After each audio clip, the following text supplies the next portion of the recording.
Welcome to this week's edition of the Monocle Banking Podcast, curated by Monocle Solutions. As always, I'm your host, Michael Avery, and today we go from telco to Titan, and we talk about the evolution of the Huge Group. Now, in a world obsessed with platform plays and digital disruption, it's not every day you come across a listed South African investment group that draws comparisons to Naspers. Not because of a Chinese windfall, but because of a deliberate strategy to build a digital ecosystem from the ground up. My guest today is James Herbst, the Group CEO and listing founder of Huge Group, a company that began its life as a traditional telecoms player, but is now firmly positioning itself as a digital investment powerhouse. From acquiring Virgin Mobile out of a creditor-led deal to structuring optionality into the Postnet playbook, to launching Huge, I may be getting this wrong, it's NXTGN, but I'm sure we'll find out, what is called the Uber for telecoms by a Huge Group in its strategic documents.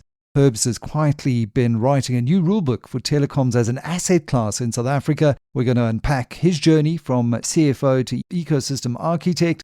We're going to take a closer look under the hood of Huge's evolving portfolio. And we ask the question, in a market littered with telco carcasses and fintech fads, could Huge be building something, well, huge? I had to say it. James, welcome to the podcast.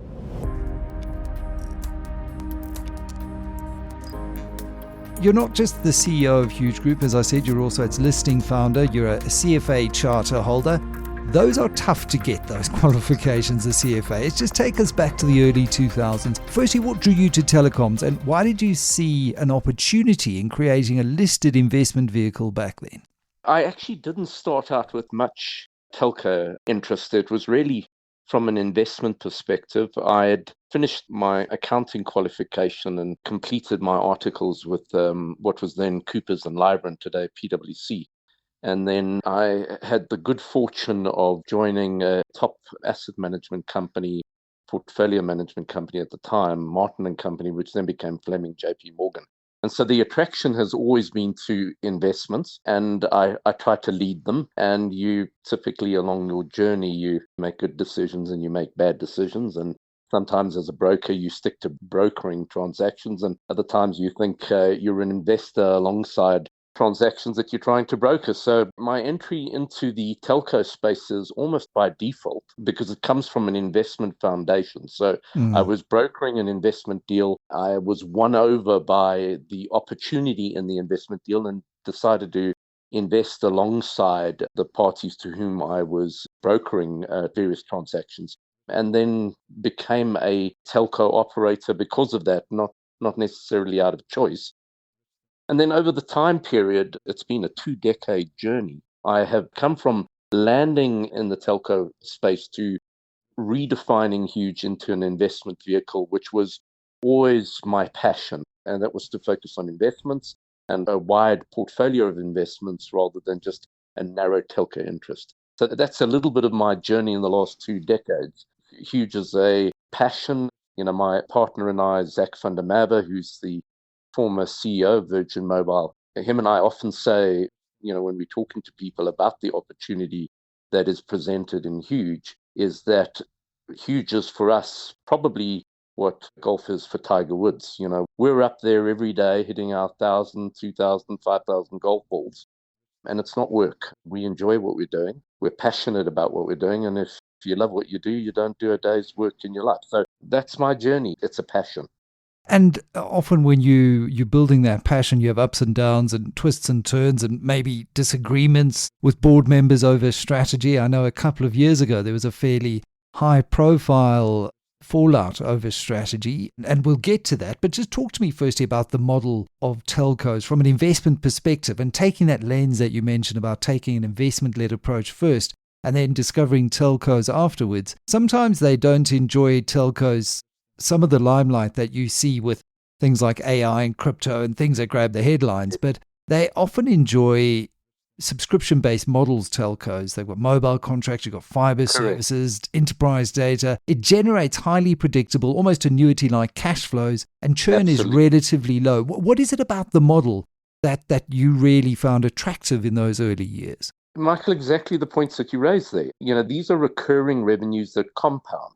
And in businesses like this, and telco, as you rightly say, is one of those types of businesses with subscription annuity-based revenue, we have what we call a factor of 66, which is if you are able to replicate a month's growth consistently. So if I can grow my turnover, my revenue, I can sign new subscribers, and there are 100,000 Rand a month, then that factor in terms of a 12-month runway on revenue is 66 times that 100,000 Rands worth of growth. So what you will turn over going forward 12 months from now, 6.6 million Rand. It's an unbelievable model. You don't have to reinvent the wheel. You don't start off on a zero budget the next month. And you can't rest on your laurels in any business, but it allows you a little bit of breathing space. What you would have to then obviously be concerned about, and matters over which you must pay great attention, is things called churn, which is the decompounding of the compounding. But it is an unbelievable space on that metric. And so telco, it was easy for me to lean towards telco as an investment opportunity and see the benefits and the leverage behind the revenue compounding. I mean, it's the eighth wonder of the world, compounding, and not many people understand it. Absolutely. And I think that's why the model is so attractive. But why, back to your point, you've got to manage the churn on the downside. But if we look at, broadly speaking, the business model is fairly defensive in downturns and quite offensive in growth cycles. When we look at the opportunity in South Africa, and there's this huge digital divide, we often talk about infrastructure and the need for digital infrastructure really being the backbone here. I've heard bandwidth is the new oil, and telcos own the pipelines bandied about. Now, you've often spoken about moving from operator to ecosystem architect.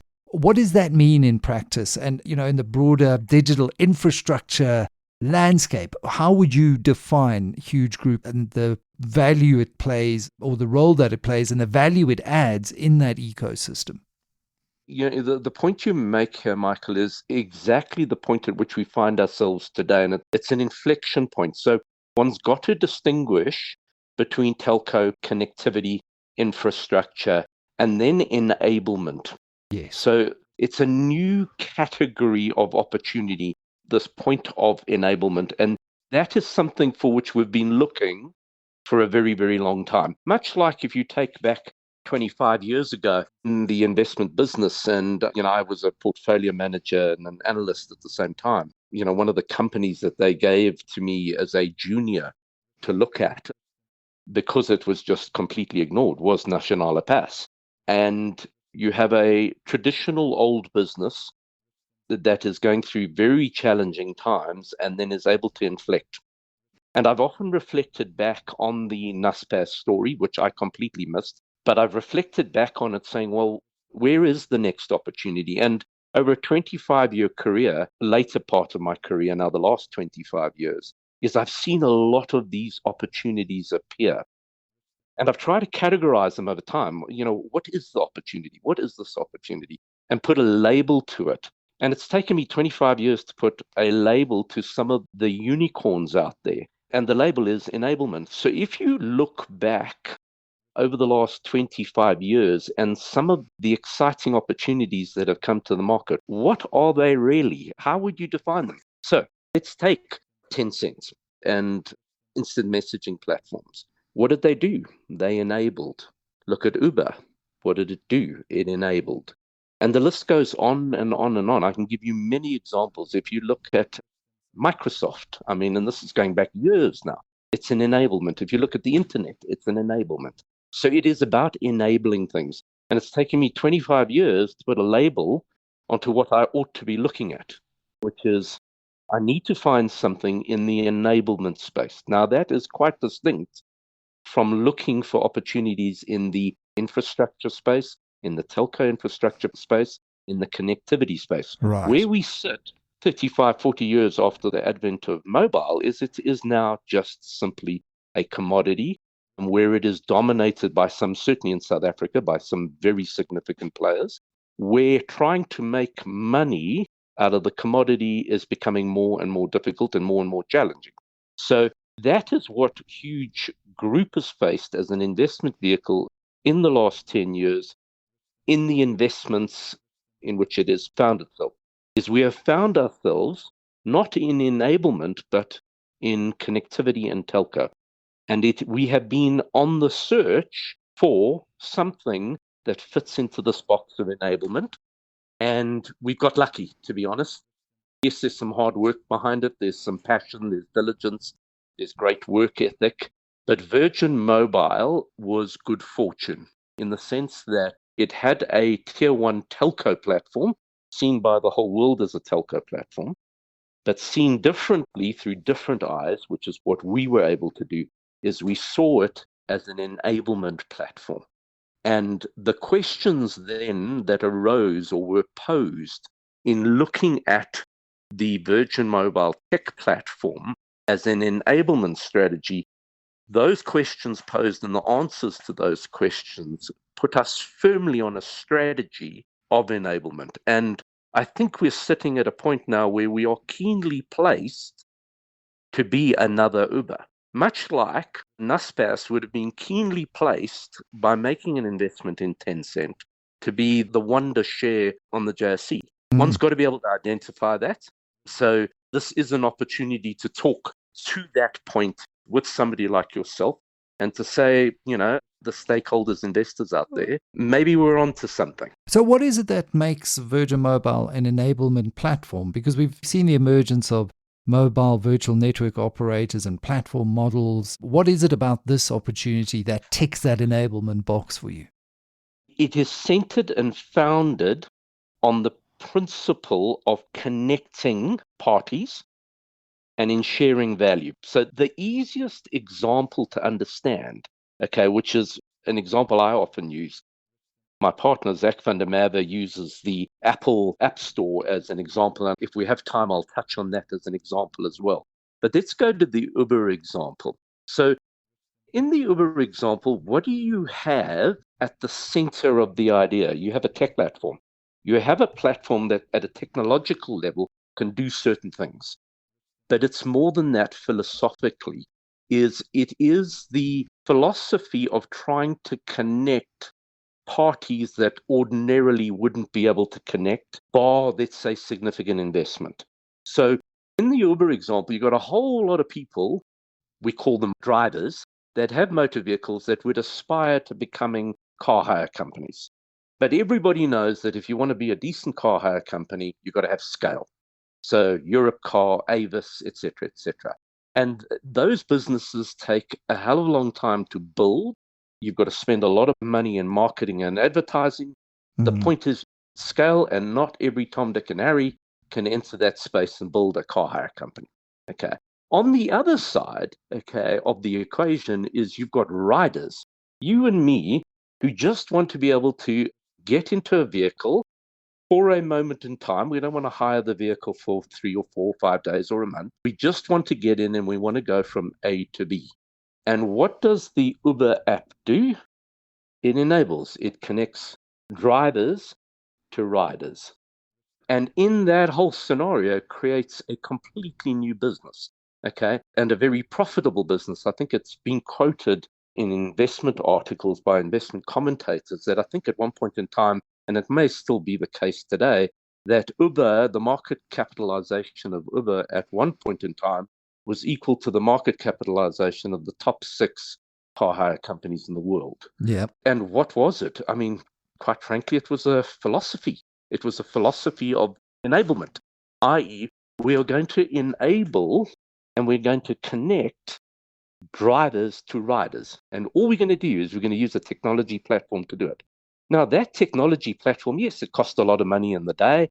Probably to replicate it today wouldn't cost a hell of a lot of money. It was more than that. It was about this principle of sharing value. And I'm sure there are going to be commentators out there who have a different view on Uber sharing value. But you're combining enablement with shared value philosophies, and you're trying to solve a problem. And I think all the big names, and obviously, people like Elon Musk, those names, these are people who try to solve problems and enable things and share value. And I think if you get those 3 principles right, if you find the right entry point, you could be onto something big. Much like instant messaging and WhatsApp and those kind of apps. They've enabled people. They've enabled Airbnb. things. Another great example. I mean, we're going through examples now where we are starting to investigate enablement. Let me touch on the Apple App Store. example as Yeah. well. Yeah, the Apple App Store. I mean, you've got a company that is dominant in the world in terms of the delivery of a connectivity device, an Apple iPhone, and various other accessories to that. But what does it do? Rather than trying to own and develop every single application in the world, it opens up its sandbox and it lets everybody play. And it builds a substantial business out of the concept of shared value, out of the concept of enablement. So what did Apple do is they created an environment in which they could enable somebody in India who is a very good developer into building an application and delivering it to the market. Now, for every one developer, there's another million developers, and they're going to be the successes and they're going to be the failures. But it creates an enabling environment where you don't have to be Microsoft to develop an app. You can be Bob sitting at your home in Cape Town and building something that has global application. And those, in our opinion, as huge group, the investment vehicle, those are the opportunities for which you should be looking, and you should be trying to seek out those. We think we've got it. So talk to me about that, because I think at first glance, Virgin Mobile might seem like just another MVNO brand, but in the context of your strategy that you've just articulated, it's playing a much more strategic role as this telecom enablement platform. How? Okay, so and this is now trying to bridge or use Apple and Uber as a segue into what we're doing. So if you look at trying to become a mobile operator, and we're not talking virtual operator for a moment, Right. we're talking about a mobile operator, Vodacom MTN as an example, you've got to put up towers, you've got to have underground, undersea fiber optic cables, they've all got to be linked, you have got to pump in billions and billions and billions of rands into becoming a mobile network operator. And you can even do that as a SLC, and you can battle in that process. Very, very, very difficult to get that kind of scale. Now, if we break that down one layer below the mobile operators, and there are four in South Africa, so it's Telkom, MTN, Vodacom, and Cell C, and you break that down even further, and you say, well, let's have a look at virtual operators, i.e. operators who don't own the infrastructure, but sit on top of that infrastructure on a virtual basis and deliver services to the market. And the first mobile virtual network operator in South Africa was Virgin Mobile. And Huge Group recently bought it out of Business Rescue. So that's not giving much hope to this concept of MVNO. And there are various reasons why Virgin Mobile failed. But if you look at the situation just through a slightly different lens, okay, and it is this enablement lens to which I referred earlier. So if you look at it through that lens and you say, how can we take what we have? We've got a tier one telco platform that's been developed over 15 years, in which the former shareholders spent 300 odd million rand building. Okay, what can we do with this thing? And looking at it on the basis of enablement, on the basis of shared value. So what can we do as Huge in the MVNO space? Do we aspire to becoming a virtual operator? No, we don't. We have a platform that we can provide to the market to do what? Enable. And who are we trying to enable? We are trying to connect, much like Uber connects drivers and riders, okay, much like the Apple Store connects developers and users of their apps. What we're doing is we are enabling brands. So Pick and Pay, Boxer, F&B Connect, all the Mr. Price, etc., etc. We are enabling brands to be able to talk to consumers, but in a much more cost-effective way than the way in which they've been previously accustomed. So that is true enablement. We are bringing a platform to the table. We have a low-cost entry point as Huge Group, and we would be able to connect a Pick and Pay to its consumers without having to do what Virgin Mobile did, and that is build an MVNO platform, i.e. to go to market and spend the millions and millions and millions, which was actually in the billions, that Virgin Mobile spent in terms of trying to build a mobile operator in a virtual space to compete with Vodacom and MTN. If you take this little scenario a little further, do brands really want to be mobile operators? Does Pick and Pay want to be a mobile operator? Probably not. Yeah. Okay. It probably just wants to be able to have access to the window of the souls of its consumers. And the mobile phone is that window. We don't leave it lying around it. We carry it with us everywhere. It's a window to the consumer. And what you want to do is you want to be able to talk and access that consumer on an ongoing basis, not to deliver voice, data, SMS, but to deliver your core product or core service that you're offering to the market. So in the case of Pick and Pay, what are they trying to do? They're trying to bring consumer goods to the market. And they're trying to get their brand to talk to the consumer, and they're trying to get their brand to have more leverage than any other brand in the retail space. Okay? They're not trying to necessarily be a mobile operator selling voice, data, SMS. And that enablement's important. So if you look back, 5, 10, 15 years ago, what mobile virtual network enablers were doing was they were bringing a platform to the table, but in a very expensive format, not on a shared value principle, making it difficult for the brands to access the consumer on a cost-effective basis. That is what we're doing, is we're bringing a piece of tech, much like Uber. Uber brings a piece of tech to the drivers and the riders and effectively doesn't charge for the tech. They charge for the core service. So what huge NXTGN, and you said NXTGN, stands for next generation, just an acronym for it. What it is able to do and what Huge has occasioned to do is to bring an enablement platform to the table on a shared value principle where we will not be charging exorbitant fees to the brands to bring ultimately their voice to the market. So, effectively what you're doing here, I think of it as maybe transforming from selling airtime to consumers to selling that infrastructure to entrepreneurs or to brands, that ability to connect into the window of the souls of their customers. And I was going to ask you, given that you acquired Virgin Mobile from creditors, it's a fairly bold, fairly risky move to absorb a lot of that. I'd imagine it came with all of the built-in licensing and billing infrastructure that made this development of a kind of turnkey MVNO as a service platform possible for you, which then becomes a huge moat for anyone else trying to enter the market. Well, that's a good investment point. So the beauty about our entry into the space is, unlike our former or prior shareholders in Virgin Mobile, we haven't had to spend all the money. Now, to acquire the company in a business rescue situation has cost us money. We've spent tens of millions to acquire the company, but we haven't spent billions or hundreds of millions to be able to position ourselves to play in the space. So when you look at Huge NextGen and you compare it to its competitors, we don't have this big ROI requirement because our investment-based cost is little. It's relatively smaller than everybody else's. And so when we have been looking at our approach to the market, we have been able to look at it as an enablement initiative and a shared value initiative, rather than we've spent 300 million rand on this platform, how are we going to get our money back?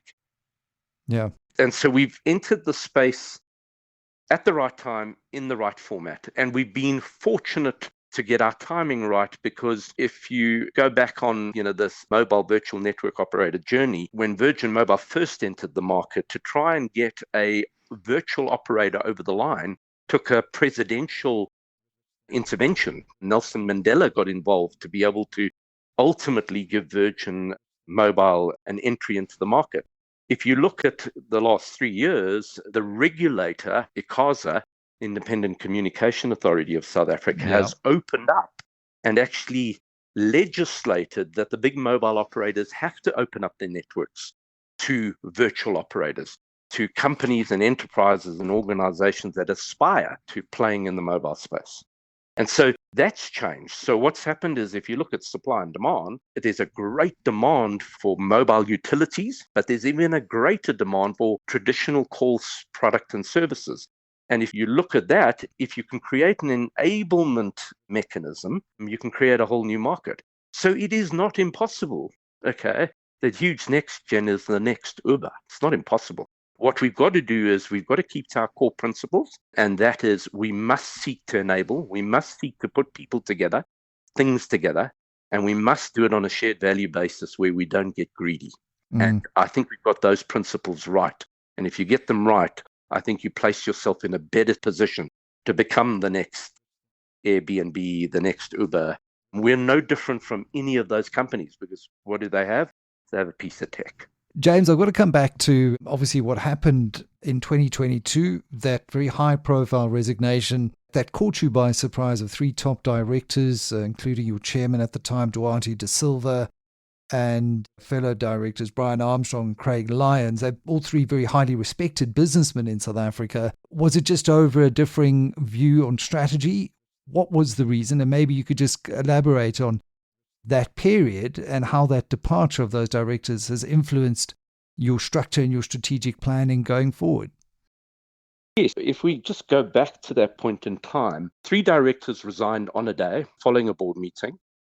And within 48 hours, we had four new appointees on the board. And I was asked for commentary at the time. And my response was, it came as a shock. And the commentators out there went very hard to believe that three directors stepped down and four new directors come up onto the board in 48 hours. How could you have been remotely surprised or shocked at that? That was taken out of context. My shock at the time was the resignation of the chairman.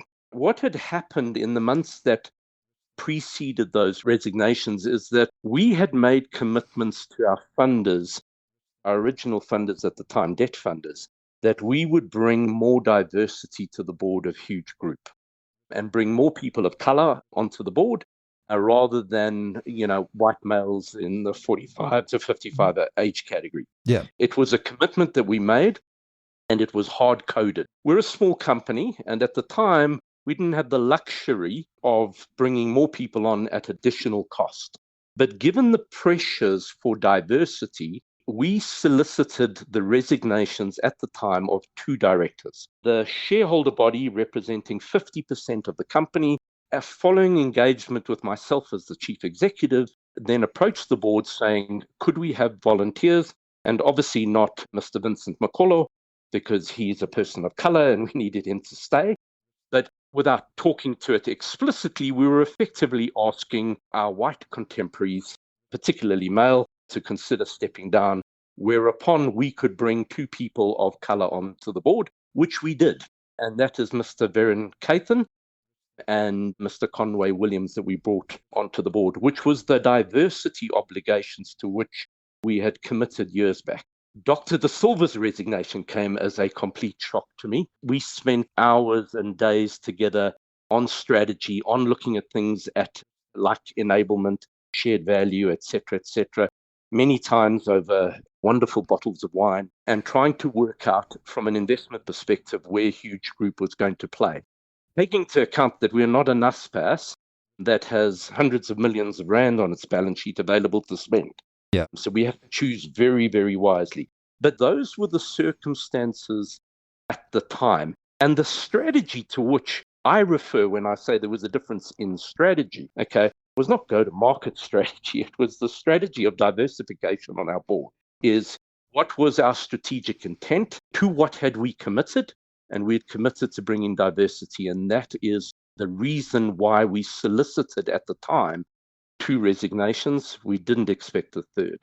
And that should close that conversation in terms of understanding where it was at that point in time and why I then made the statement that it was a complete shock only to have four people appear on the board in 48 hours. The chairman, that was a complete shock. It makes complete sense. If you were to reflect on those events, what lessons have you learned about aligning leadership with strategic goals and maybe about crisis comms, I'd imagine, at that time? Oh, and it certainly was. The resignation of Dr. De Silva did push the scenario into a crisis position. The resignations of Dr. Armstrong and Dr. Lyons, those resignations, there was another, and still is, Mr. Dennis Gammy, also another white individual. So, we were soliciting resignations from 2 out of 3 or 4 white directors to step down so that we could appoint directors of color. So that had been well managed in the sense of we knew it was coming, we were planning for it. We didn't think it was an issue with comms. When Dr. De Silva resigned on that day, that required crisis management. And that wasn't easy because, as you know, he's a gentleman of significant gravitas in the South African investment community. And when you have 3 on one day, it's not pleasant to have to deal with. But, you can't necessarily forecast everything. And we didn't forecast that. But I think we handled it as best we could at that time. And we reacted quite quickly to that. And because of the speed of our reaction, I think we survived an incredibly difficult reputational time. And live to fight another day and tell the tale for it. Boardroom drama like that often builds and deepens one's leadership credentials through difficult moments. You learn a lot more sometimes through the difficult moments than you do through the victories. But I want to come back to the deals and your deal-making strategy, because beyond just Virgin Mobile, there was a Postnet deal which had an option-style structuring. There was a Globent minority stake with veto rights. So if you look at it, there is an investment philosophy that's quite unique. Minority stakes, veto rights, credit-led acquisitions. Just walk us through what makes your deal-making model unconventional by design. I think it's just the creativity of deal making, looking at things in a different way. I mean, there are many deal makers out there. Often the transactions are completed in traditional ways. What we're talking about now is a little bit of the Herbst element to Huge Group. And that is my way of seeing corporate deal making and transactioning. And I look for creative opportunities in deal making. So, you mentioned one, Globent. We bought a 5% stake in a very exciting opportunity on, one would argue, a 3rd or 4th round funding level. We entered in as a listed vehicle, bringing our listed vehicle credibility, but only buying 5%. What we insisted on is that if we were going to put our dollars on the table, that with 5%, we would need veto rights. Oh. And so in the memorandum of incorporation of Globent Solutions, there is no single decision that can be made without Huge Group's approval. And that's on a 5% stake. Now, statutorily, you're only afforded those rights when you get to 25%, what people often refer to as negative control. We were able to exercise negative control on 5%. So it's that kind of innovation that we'll bring to the table. A lot of it's got to do with, the legal structuring of things. And we are very ably supported by a top law firm in South Africa and an unbelievable commercial attorney that works alongside us in the creativity that we bring to structuring. What we do try to do, Michael, is our creativity in deal structuring is on a fairness principle. We're not looking to skin our counterparties in a transaction. What we're looking to do is protect the interests of Huge Group, make sure that there's fairness, and make sure that people live up to the obligations to which they've committed. Because often you go into transactions and commit to certain things, and then they try renege on their obligations. We pride ourselves in structuring agreements where there is very little wiggle room, but we don't look to exploit our agreements. We look to use our agreements for defensive reasons, and we've done very well in that over time. And then on the transacting side, in terms of opportunities, even our approach to the Virgin Mobile transaction, typically when one looks at engaging on company and business rescue, you would make ultimately an offer to the company to recapitalize it. On that recapitalization, the creditors would agree to the recapitalization and a distribution of funds to meet the obligations to creditors. We didn't do the transaction in the traditional vanilla way of recapping Virgin Mobile. A Huge Group went along and spoke to 35 creditors and acquired all 35 separate agreements, so that Huge, upon conclusion of those agreements, then became the biggest creditor to Virgin Mobile. Then what it could do was it could have more meaningful conversations with the shareholders, which now represented the entire body of creditors. So it's that kind of innovation in deal making. And I've been fortunate enough to walk a road with an attorney who's very, very capable and assists me in bringing that kind of innovation to the table. It's fascinating insight into your deal-making strategy and your creative Herbst capitalism, that one might call it. Postnet as well, option-style structuring isn't all that common in this market. Again, another example of that. But just as we come to the end of our conversation, James, that the road ahead, if you look at the long game here, your NAV, you are trading at a significant discount. Why is the market not recognizing the value that you see? And I know there is an inherent discount to NAV in investment holding companies built into the JSE, but what's the plan to close that valuation gap? Is it better IR? Is it uplisting? Is it international capital? And maybe you can also just talk to me about capital for growth in a very high interest rate. It remains a high interest rate environment. We are hoping rates would come down quicker. Is telecos, as you're selling it, still an attractive proposition for institutional investors? And how are you financing growth? So I think telcos today, just in general, are commodity players. So at an investing level, would I be investing in telcos? Probably not. And I'm looking at it purely through a telco lens. Would I be investing in companies who are looking to enable and share value? That I would invest in. Yeah. And so one's got to look at your investment targets and say to yourself, what is the philosophy, not what is the core business? So if, as an example, telecom has as a philosophy enablement and shared value, you might not invest into telecom for telco reasons, but you would on the philosophy.